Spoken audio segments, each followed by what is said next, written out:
Hello everyone. मेरे भाई polity के अंदर 1 से 4 तक जो अनुच्छेद है हम डिस्कस कर चुके थे अपने वीडियो में। आज हम इस वीडियो में अनुच्छेद 5 से लेकर के 11 तक के बारे में डिस्कस करने वाले हैं। तो आइए हम समझते हैं कि यह बेसिकली क्या है।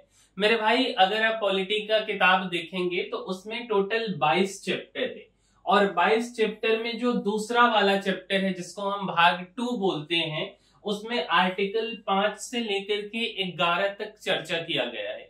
और आज हम इस वीडियो में, यह दूसरा वीडियो है तो इसमें हम इसी के बारे में बात करेंगे। तो मेरे भाई सबसे पहले बात आप समझिए कि ये जो मतलब बेसिकली क्या होता है कि कोई भी जो देश है दुनिया के अंदर, उस देश में 3 तरीके के लोग रहते हैं। एक को बोला जाता है पर्सन। अब पर्सन कौन है? तो पर्सन मान के चलिए विदेश से कोई नागरिक आया है भारत में घूमने के लिए। कोई हो सकता है कि भारत में ताजमहल घूमने आ गया है ना, तो वह घूमने आया तो वह बेसिकली पर्सन के कैटेगरी में आएगा। लेकिन उसको विशेष अधिकार हमारा देश नहीं दिया है, आया है घूमेगा और वापस वो चला जाएगा अपने देश को। वह वोट नहीं दे सकता है। कोई भी हमारे देश का जो प्रीमियम अधिकार है इस देश के नागरिक का वह उसको नहीं मिलेगा।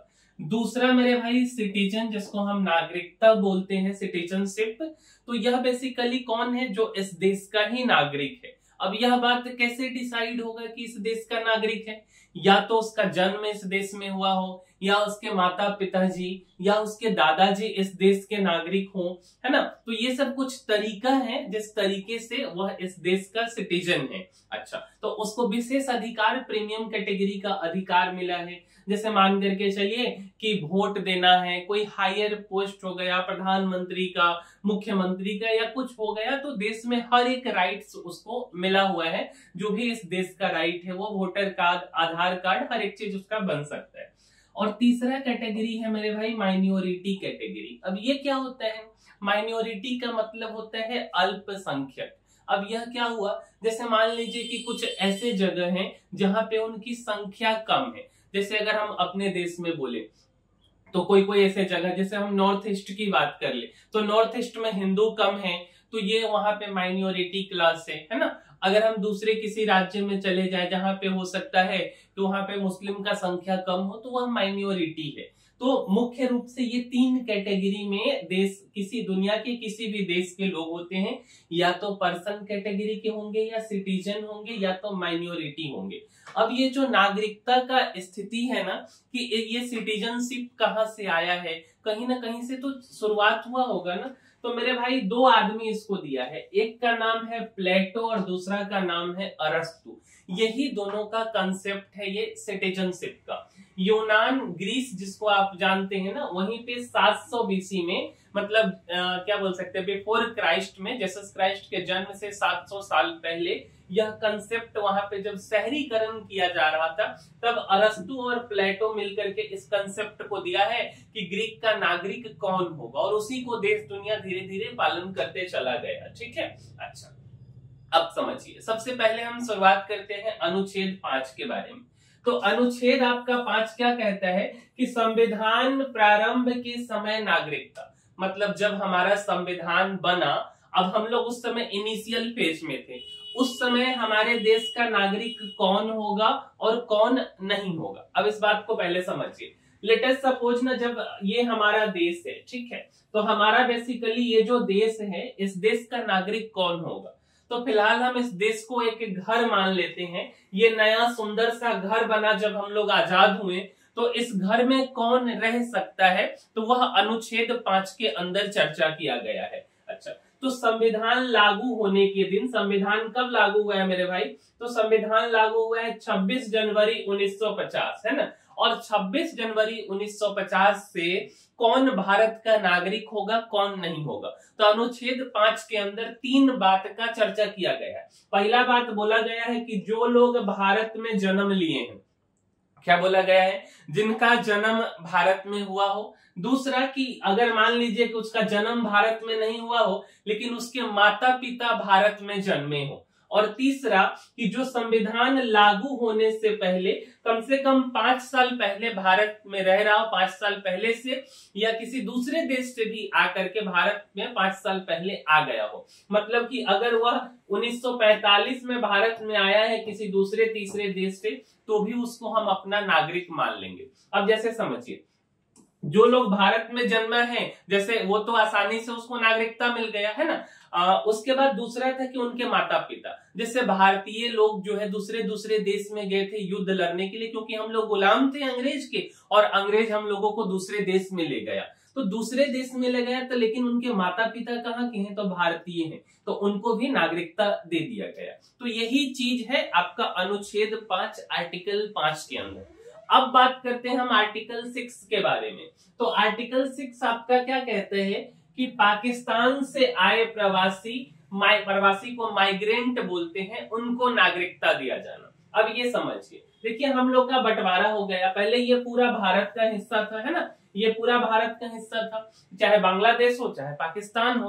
तो बेसिकली क्या हुआ, जब हम लोग का बंटवारा हो गया, तो अभी ना आप ऐसे समझिए कि ये जो है बेसिकली एक गांव है। भारत को अभी हम एक देश ना मान करके एक छोटा सा, मतलब एक गांव मान लेते, एक बहुत बड़ा सा गांव मान लेते। अब गांव में 2 लड़का रह रहे हैं, एक लड़का है मोहन नाम का और एक लड़का है अली नाम का, दोनों साथ में रहता है।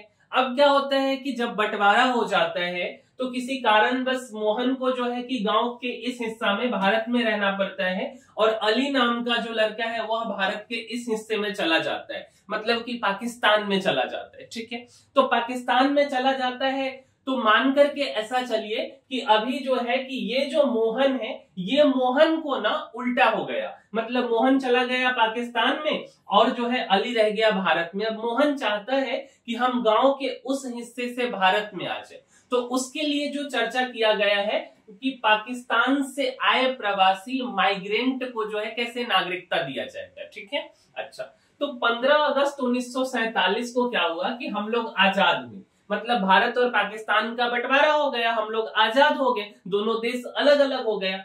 तो पाकिस्तान से जो है कि कुछ लोग भारत में आ गए, जो लोग सोचे कि चलो भाई पाकिस्तान में मुस्लिम लोगों के लिए जगह बनाया गया है और हिंदुस्तान में हिंदू लोगों के लिए जगह बनाया गया, तो पाकिस्तान से भारत आ गए। तो उनका जो बेसिकली नागरिकता है, उनको जो है कि बोला गया कि ठीक है, इसके बारे में जो है इसके अंदर चर्चा हुआ है आर्टिकल 6 के अंदर में।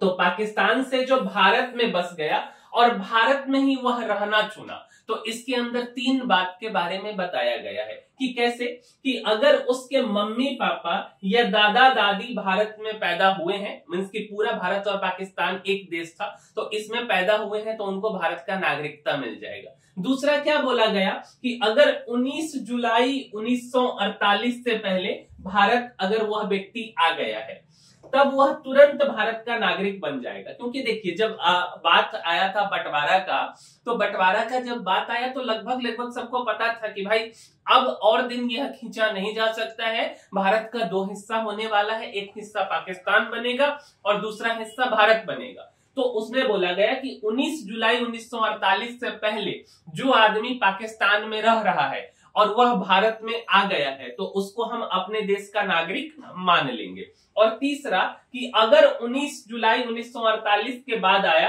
तो उसे भारत में कम से कम 6 महीना रहना पड़ेगा और फिर अधिकारी को नागरिकता का फॉर्म देना पड़ेगा। मतलब देखिए, कोई ऐसा भी आदमी हो सकता है कि वो शुरुआत में चला गया, 1948 के बाद आया, जब मार दंगा चालू हो गया। ऐसा हुआ है कि आप जो मूवी देखेंगे उसमें क्या हुआ, मूवी में ये दिखाया गया है कि देखो पहले किसी को लगा कि भाई चलो, जैसे इसी को देख लीजिए, ये जो मान के चलिए कि मोहन है, मोहन को लगा कि नहीं भाई हम चले जाते हैं पाकिस्तान में।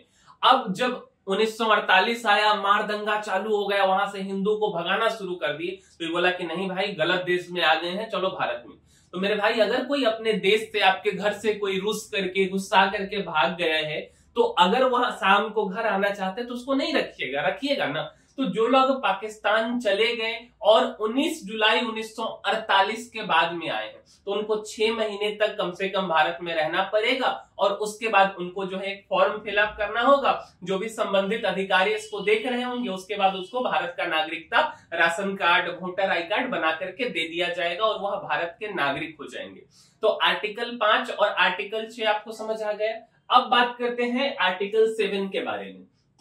पाकिस्तान में गए हुए लोग, माइग्रेशन टू पाकिस्तान, मतलब जो लोग पाकिस्तान चले गए लेकिन उनको मन नहीं लगा, अब उनका मन कर रहा है कि चलो भाई वापस जो है कि अपने देश को आ जाते हैं, भारत आ जाते हैं। जैसा ये समझिए, ये हमारा देश है, मान करके चलिए कि इस देश में एक क्लब है, ठीक है, इस देश में एक क्लब है और ये जो बच्चा है ना बेसिकली, ये जो बच्चा है बेसिकली इस क्लब में है, ठीक है।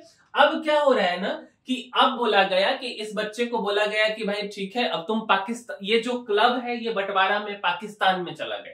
क्लब हम जस्ट एक एग्जांपल लिए हैं।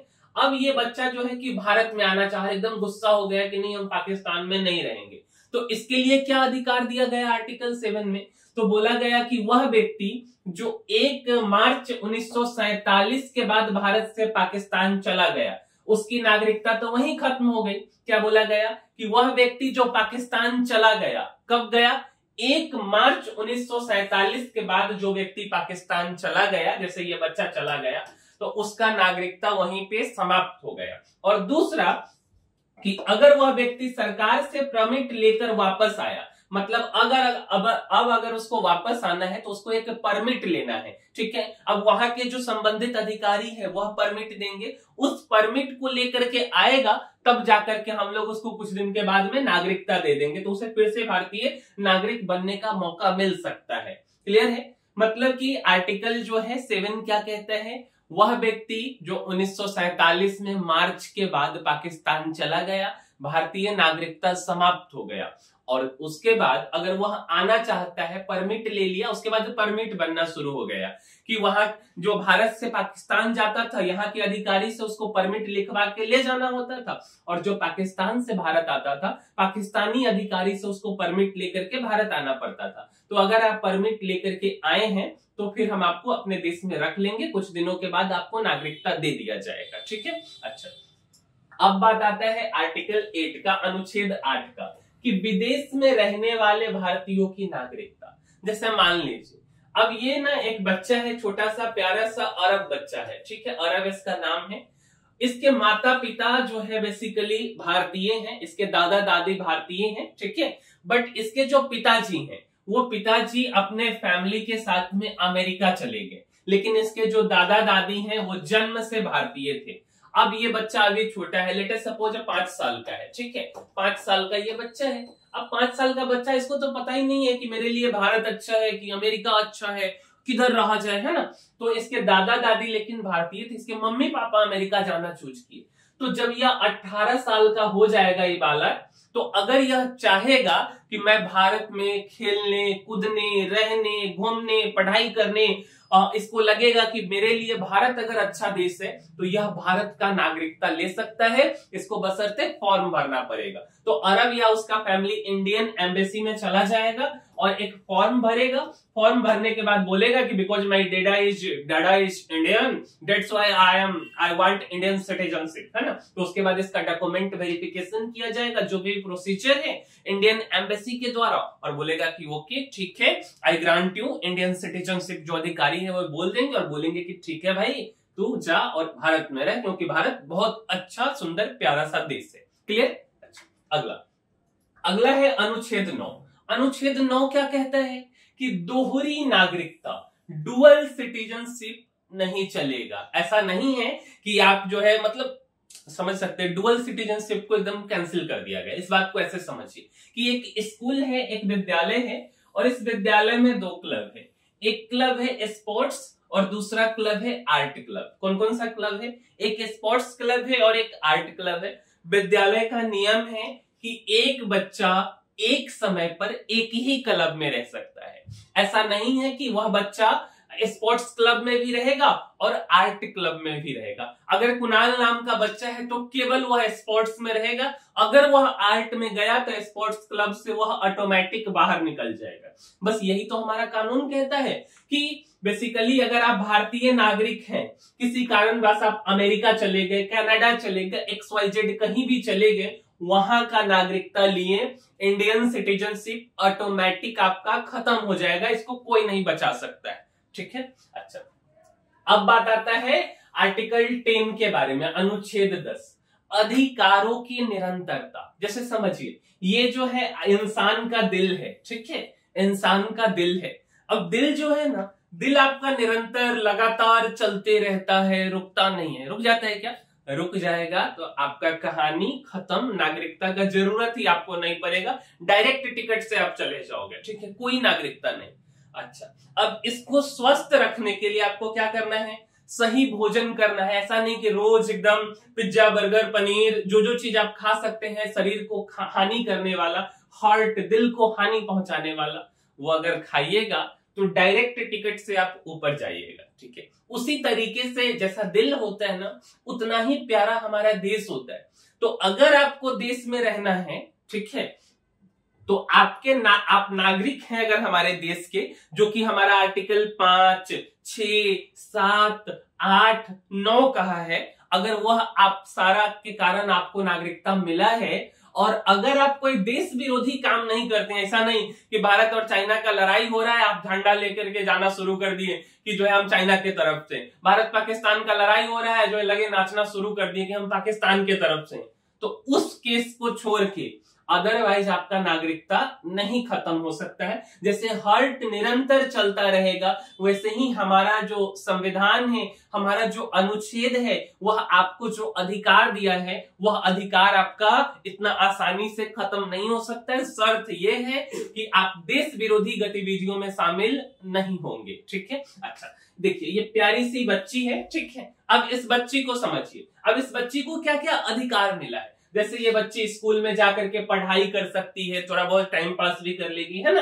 अच्छा, उसके बाद अपने घर में रह सकती है, खेल भी सकती है, और क्या कर सकती है, बातचीत भी कर सकती है। यह इसके मौलिक अधिकार हैं और इस अधिकार को कोई नहीं छीन सकता है। ठीक है, उसी तरीके से हमारा संविधान जो है, जो भाग 2 है हमारा संविधान का, उसके तहत जो अधिकार मिला है सिटीजनशिप का, आर्टिकल 5, 6, 7, 8, 9, उसको इतने आसानी से छीना नहीं जा सकता है। उसको छीनना है तो कुछ स्पेशल प्रोसीजर है, बशर्ते कि ध्यान रहे कि आप देश गतिविधियों में शामिल ना हो। ठीक है, अगला, अब अगला जो है मेरे भाई वह है आपका अनुच्छेद 11। ठीक है, अब अनुच्छेद 11 क्या कहते हैं, यह संसद को शक्ति देता है। ठीक है, क्या शक्ति देता है, जैसे देखिए यह एक खेल का मैदान है। ठीक है, अब यह खेल का जो मैदान है, तो खेल के मैदान में खेलने के लिए कुछ रूल्स होता है। अब ऐसा नहीं है कि आप गए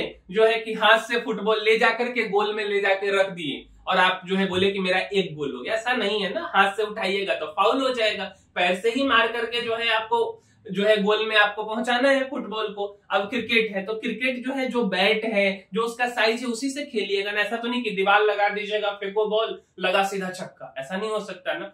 उसी तरीके से देश का एक अपना रूल्स एंड रेगुलेशंस है। लेट अस सपोज कि अभी देश हमारा एक प्लेग्राउंड है, तो इस प्लेग्राउंड में रहने के लिए, खेलने के लिए, अब आप ऐसा नहीं कि कहीं पे ले जाकर के प्लेग्राउंड में थूक फेंक दिए, एक नियम कानून होता है। तो देश का अपना एक नियम है, तो उसके लिए कुछ रूल्स हैं, कौन खेलेगा कौन नहीं खेलेगा, ये सारा रूल बनाया गया है। तो उसी तरीके से अगर आपको हमारे देश में रहना है, अपने देश में रहना है, तो उसके लिए कि आपको कैसे रहना है, उसका क्या तरीका है, और कौन से तरीका अगर आप जो इधर उधर करोगे तो आपको फाउल करके देश से बाहर निकाल दिया जाएगा, वही हमारा अनुच्छेद 11 बताता है। अच्छा, इसको बदल कौन सकता है, तो हमारे जो संसद है वह बहुत पावरफुल है। आपके क्षेत्र के जो सांसद हैं, जो 5 साल में एक बार वोट मांगने के अलावा शायद आते होंगे, तो वह सांसद के पास शक्ति बहुत है। ठीक है, तो वो शक्ति से ये नया वाला जो सांसद भवन है, यहाँ बैठ करके इतना शक्ति दिया गया है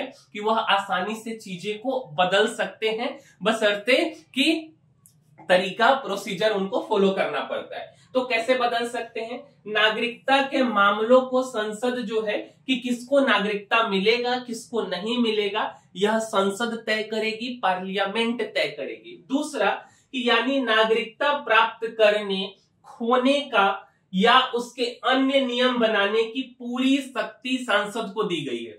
किसी को नागरिकता देना है, किसी से छीन लेना है, अगर देश विरोधी गतिविधियां हैं तो यह शक्ति संसद के पास है। और तीसरा कि इसी शक्ति के तहत संसद ने नागरिकता अधिनियम जो है 1955 सिटीजनशिप एक्ट इसको बनाया है मेरे भाई। इतना समझ में आ गया? अब एक बार रिकॉल करते हैं। देखिए, अब सबसे पहला बात जो आर्टिकल 5 है वह जो है क्या है, इससे हमारा संविधान जो है बनना शुरू हुआ और इनिशियली हम लोगों को नागरिकता का एक बेस मिला, आधार मिला। दूसरा कि अगर कोई पाकिस्तान से आया है तो उसके लिए जो है कि आर्टिकल 6 है।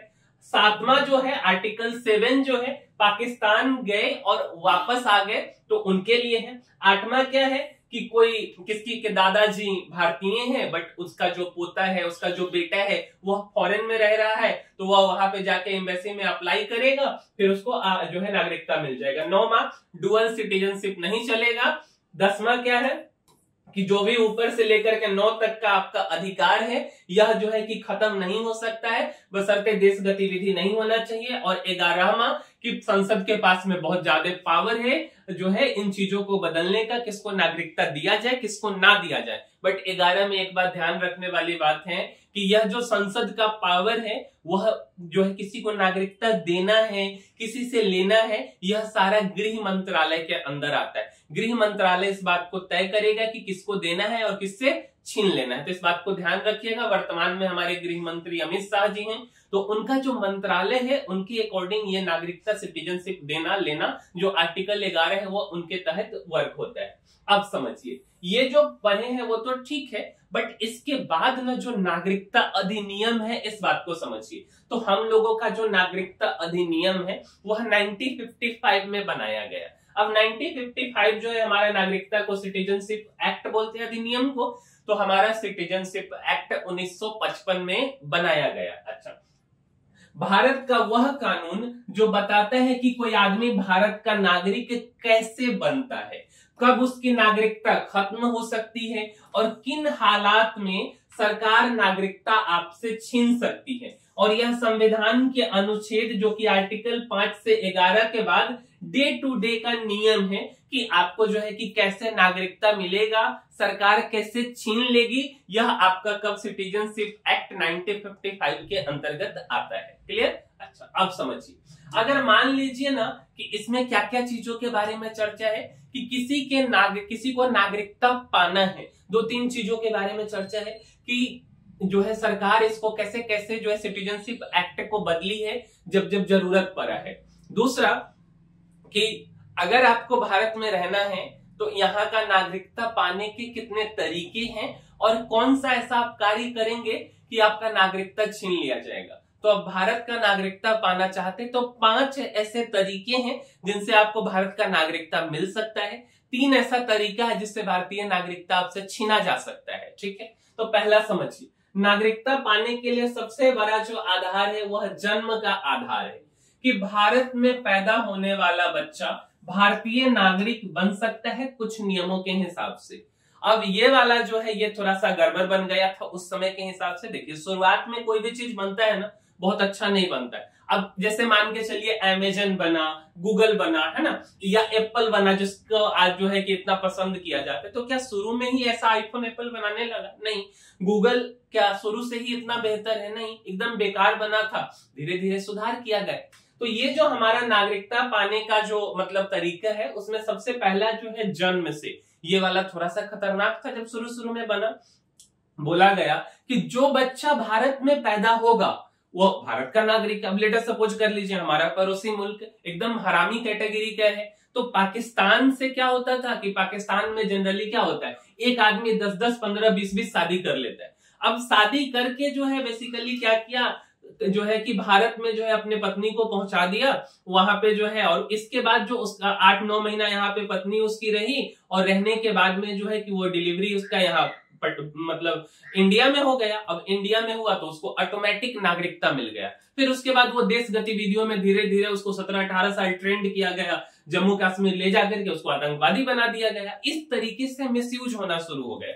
अब कोई भी आदमी भारत में आएगा और जो है मान के चलिए वो प्रेग्नेंट हो गई पाकिस्तान में, पाकिस्तानी आदमी है, भारत में ले आकर के उसको जो है डिलीवरी करवा दिया गया, फिर जाकर के उसको भारतीय नागरिकता मिल गया। तो ये थोड़ा सा गड़बड़ बन गया था। और ये चला कितने तक, तो देखिए 1950 में जिसको मिला, 1955 में हम लोग अधिनियम बनाए, 1986 1987 तक, 1986 में हम लोग दूसरा बनाए हैं, तो 1987 तक ऐसे चला। तब जाकर के सरकार जगी कि भाई ये तो गड़बड़ हो गया कि कोई भी आदमी भारत में आ रहा है, कोई ताजमहल देखने आया, कोई लाल किला देखने आया और जो है यहाँ पे आकर के जो है उसका बच्चा हो गया, और बच्चा होने के बाद जो है कि वो भारत का नागरिकता उसको ऑटोमेटिक मिल गया। तो जाकर के सरकार इसको नियम को बदली। अब सरकार बोली क्या कि देखो भाई ऐसा है कि 1987 से लेके 2004 तक जो है ये चीज चला है, ठीक है। इसमें बोला गया कि अगर आपको भारत का नागरिकता चाहिए तो कम से कम जो है एक व्यक्ति जो है बेसिकली कम से कम एक माता पिता जो है आपके भारतीय होने चाहिए, कोई एक होने चाहिए। अगर नहीं है तो फिर जाकर के आपको नागरिकता नहीं मिलेगा, ठीक है। अच्छा, तो इसके बाद इसमें भी थोड़ा बहुत गड़बड़ हुआ, धीरे धीरे फिर से जाकर के सुधार हुआ। उसके बाद जो बना है 2004 में, 2013, 12, 2004 के बाद कि दोनों माता पिता भारतीय हो या एक भारतीय हो और दूसरा जो है बेसिकली गैर इलीगल माइग्रेंट नहीं होना चाहिए। मतलब ऐसे समझिए कि दोनों भारतीय होना चाहिए। अब इस बात को ऐसे समझिए कि लेटर सपोज कर लीजिए कि कोई आदमी आया, कोई विद्यार्थी आया पाकिस्तान से भारत में पढ़ने के लिए। अब पढ़ने के लिए वहां से आया और उसके बाद वो क्या करता है कि यहाँ पे आकर के किसी से शादी कर लिया। अब किसी से शादी कर लिया, यहाँ लंबे समय से रह रहा है, ठीक है। तो उस केस के लिए ये था। तो ये वाला तो धीरे धीरे जो है आपका सुधार हुआ है। तो सबसे पहला वाला काफी लंबा था जो कि बहुत बेकार था। फिर धीरे धीरे 1987 से जो 2004 तक चला, तो उसमें क्या हुआ, कम से कम एक जो है कि माता पिता में से कोई एक भारतीय होने चाहिए, फिर दोनों माता पिता भारतीय होने चाहिए। ऐसे करके नियम धीरे धीरे सुधारा गया। अब जाकर के काफी सुधार आ गया। दूसरा जो तरीका है आपको नागरिकता पाने का वह है वंशानुगत, जिसको हम इंग्लिश में डिसेंट बोलते हैं। अब इसमें क्या है कि माता पिता में से कोई एक भारत का नागरिक हो तो बच्चा भी भारत का नागरिक होता है। लेकिन शुरुआत में जब इस अधिनियम को बनाया गया तो माता और पिता नहीं जोड़ा गया था, केवल पिता को जोड़ा गया कि अगर पिता भारतीय हैं तो उस केस में आपको जो है कि नागरिकता कहाँ का मिलेगा, तो भारत का मिल जाएगा। लेकिन इस केस में दो चीजें उत्पन्न हुई। जैसे मान करके चलिए आप सानिया मिर्जा के केस में, सानिया मिर्जा भारतीय है, चली गई जो है वो कहाँ, पाकिस्तान में शादी करके पाकिस्तान में चली गई। तो उस समय जो अधिकार दिया गया वह पिता का अधिकार दिया गया। अब उसका जो पिता है सानिया मिर्जा का जो बच्चा होगा तो उसके जो पति हैं, तो उसके जो पति हैं बेसिकली वह पाकिस्तानी है, तो ऑटोमेटिक उसका बच्चा पाकिस्तानी हो जाएगा। तो इस केस में जो है धीरे धीरे बात उठने लगा कि भाई देखो हमारा जो संविधान है वह नर नारी एक समान वाला है, माता पिता दोनों को मतलब महिला पुरुष दोनों को समान अधिकार दिया गया है। फिर यहाँ पे पिता वाला कंसेप्ट क्यों आया है कि पिता अगर भारतीय है तो बच्चा उनका भारतीय होगा, ये गड़बड़ था। तो इस बात को धीरे धीरे सुधारा गया और बोला गया कि नहीं, माता और पिता दोनों अगर भारतीय हैं तब आप जो है दोनों में से अगर भारतीय हैं तब जाकर के आपको नागरिकता मिल जाएगा। अच्छा, तीसरा समझिए, तीसरा है रजिस्ट्रेशन का प्रक्रिया। रजिस्ट्रेशन में कुछ लोग जैसे भारत से बाहर जन्मे भारतीय मूल के लोग, भारतीय नागरिक से शादी करने वाले, है ना, को रजिस्ट्रेशन करके नागरिकता दी जा सकती है। सरकार के नियमों के अनुसार आप आवेदन कर सकते हैं। जैसे 7 साल मतलब 7 साल के बाद इस चीजों को जो है आप आवेदन कर सकते हैं, 7 साल से पहले आप नहीं कर सकते। अगला है नेचुरलाइजेशन, जिसको प्रकृतिकरण बोलते हैं। इस तरीके से आप नागरिकता पा सकते हैं। जैसे मान लीजिए कि यह क्या है कि किसी को कोई आदमी बहुत इंटेलिजेंट है, किसी भी क्षेत्र में हो सकता है। अब किसी को तबला बहुत अच्छा बजाने आता हो, कोई साइंस एंड टेक्नोलॉजी में बहुत ज्यादा अच्छा हो, ठीक है। उसके बाद उसको भारत की जो 22 भाषा है उस भाषा में से कोई भाषा आता हो और कम से कम वह भारत में 10 साल से रह रहा हो और कोई भी देश की गलत गतिविधियों में, देश विरोधी गतिविधियों में शामिल ना हो, तब जाकर के उसको गृह मंत्रालय जो सांसद है वह विचार करेगी कि भाई इसको नागरिकता देना है कि नहीं देना है। मन होगा तो दिया जाएगा, नहीं मन होगा तो नहीं दिया जाएगा। यह बात कुछ ऐसे ही है कि अगर आप ग्रेजुएट हैं तो सिविल सर्विसेज, IAS, IPS का फॉर्म भर सकते हैं। इस बात का बिल्कुल यह मतलब नहीं है कि आप ग्रेजुएट हैं तो आप IAS बन गए। फॉर्म भर सकते हैं, एग्जाम निकलेगा तब जाकर के आप जो है IAS या IPS या IRS जो भी है वो बन पाएंगे। मतलब कि सरकार चाहेगी तो आपको नागरिकता देगी, नहीं चाहेगी नहीं देगी।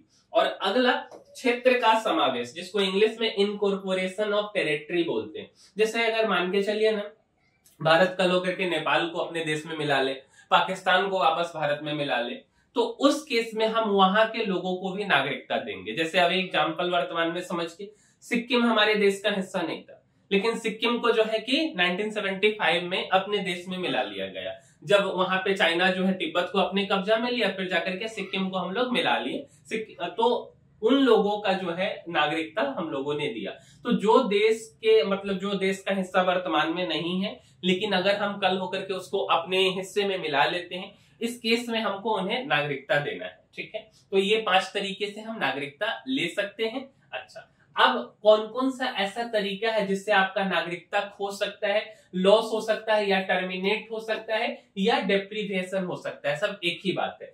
तो सबसे पहला कि आप अगर स्वेच्छा से छोड़ देते हैं, अगर आप किसी दूसरे देश में चले जाते हैं, वहां का नागरिकता ले लेते हैं ना, कि अगर आप खुद कहते हैं कि मैं भारतीय नागरिकता छोड़ देता हूं, तो आप मतलब आपका नागरिकता चला गया। दूसरा तरीका है कि किसी दूसरे देश की नागरिकता लेना। पहला था कि आप अपने मन से छोड़ दीजिए, दूसरा कि दूसरे देश का नागरिकता लीजिएगा, तो ऑटोमेटिक जो है हमारे देश का नागरिकता टर्मिनेट हो जाएगा। क्योंकि हमारे देश में जो है एक आदमी को अगर भारत का नागरिक है, भारत का नागरिकता है उसके पास में, तो ऐसा नहीं कि वो अमेरिका का भी ले सकता है। अगर वो अमेरिका का लेना चाहेगा तो भारत का नागरिकता ऑटोमेटिक खत्म हो जाएगा। एक आदमी एक नागरिकता चलेगा। ठीक है। अच्छा, तीसरा है नागरिकता छीनना, जिसको डेप्रीवेशन या कैंसिलेशन बोलते हैं। यदि किसी ने फ्रॉड किया है, कोई झूठ, कोई गलत जानकारी देकर नागरिकता ली थी, या सुरक्षा के लिहाज से वैसा करना जरूरी समझा जाए, तो सरकार नागरिकता रद्द कर सकती है। इसमें कानूनी प्रोसेस और हाई कोर्ट, सुप्रीम कोर्ट के रिमार्क्स आते हैं। जैसे मान लीजिए ना, कोई इस तरीके का आप काम कर देते, मान लीजिए कि कोई आदमी, विदेशी आदमी आया, कोई विदेशी चीफ आया आपके देश में घूमने के लिए, और उसके ऊपर जो है कि आप कुछ गलत तरीके से मान लीजिए उस पर अटैक कर देते हैं, या कुछ ऐसा कुछ गलत तरीके का देश विरोधी गतिविधि आप काम कर देते हैं।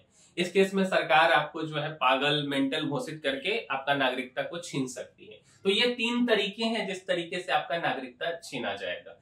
अब जो हमारा नागरिकता का जो ये है, बेसिकली जो अधिनियम बनाया गया है, वह कब बनाया गया?